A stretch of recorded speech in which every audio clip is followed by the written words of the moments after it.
Et 2025, j'ai été invité, puisque je réside à Ziguinchor, comme je l'ai dit, j'ai été invité à prononcer la conférence inaugurale des doctorats de 2025 dans l'université Hassan Sek de Ziguinchor. Quelle ne fut pas ma surprise à la sortie, même à la sortie, dès que j'ai fini la conférence, les questions qui ont fusé de partout, des professeurs agrégés de tous bords, de toutes disciplines, d'étudiants et tout, je me suis dit qu'il y avait quelque chose à faire. Un mois et quelques après, une autre université m'appelle pour une conférence. Je prends cette conférence-là, il y avait 450 auditeurs ou participants ce jour-là.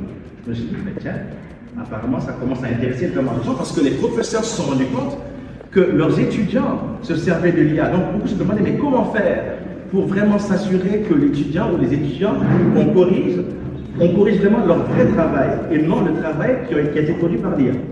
Et quelques temps plus tard, quelques jours après cet événement-là, deuxième conférence donc, je me suis dit qu'il fallait faire quelque chose à ce niveau-là. C'est de là que l'idée est partie. Et au mois d'avril plutôt, j'ai commencé à écrire. Et en mai, on m'invite pour une autre conférence, cette fois-ci à Hassan Sek, au niveau de la bibliothèque centrale. Et là, j'annonce que le projet d'écriture de cet ouvrage, Choc des neurones, comment l'IA générative redéfinit le futur de l'éducation.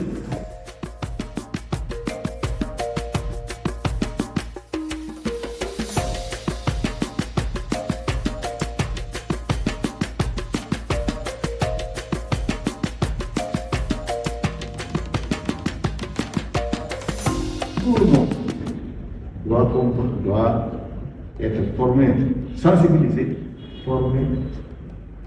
Le numérique c'est quoi? Écoutez, aujourd'hui, c'est les données qui circulent partout. Évidemment, il y a la cybersécurité, mais il y a aussi l'IA. Je dis tout le monde doit faire ça. Tout le monde, parce que tout le monde a son portable.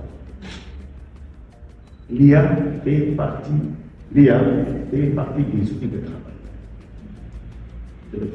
L'IA, l'accès Internet critique, c'est des prérequis. Vraiment, si on veut réussir le numérique. En fait, je voulais une chose, et je voulais qu'il contextualise et il m'a donné autre chose, donc je l'ai corrigé. Et de ça veut dire que vous, si vous ne connaissez pas en fait le domaine, il va vous donner des informations, et c'est là en fait le mot qu'il avait utilisé tout à l'heure, hallucination. Et c'est ça qui est dangereux. C'est pourquoi en utilisant l'IA, c'est pas niveau par étape. Et comment le faire? C'est là en fait la formation que j'ai fait, l'IA pour les managers de leurs équipes. L'idée c'est de conseiller aux entreprises, est-ce que réellement on a besoin de l'IA ou on doit l'utiliser partiellement ou on doit l'utiliser totalement? D'ailleurs, dans le livre, je pose la question. Je dis, est-ce que l'information obtenue par un élève, puisqu'on parle d'éducation, par un étudiant, un élève, directement obtenue de l'IA, est-ce que le simple transfert, cette information-là, du web qu'il est allé chercher vers l'étudiant sur son ordinateur, est-ce que cela assure ou convainc de l'adoption ou de l'appropriation de la connaissance qui s'y trouve?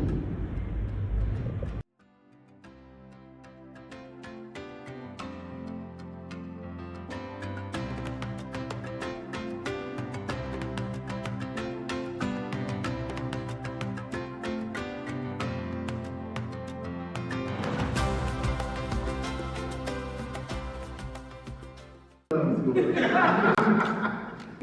go.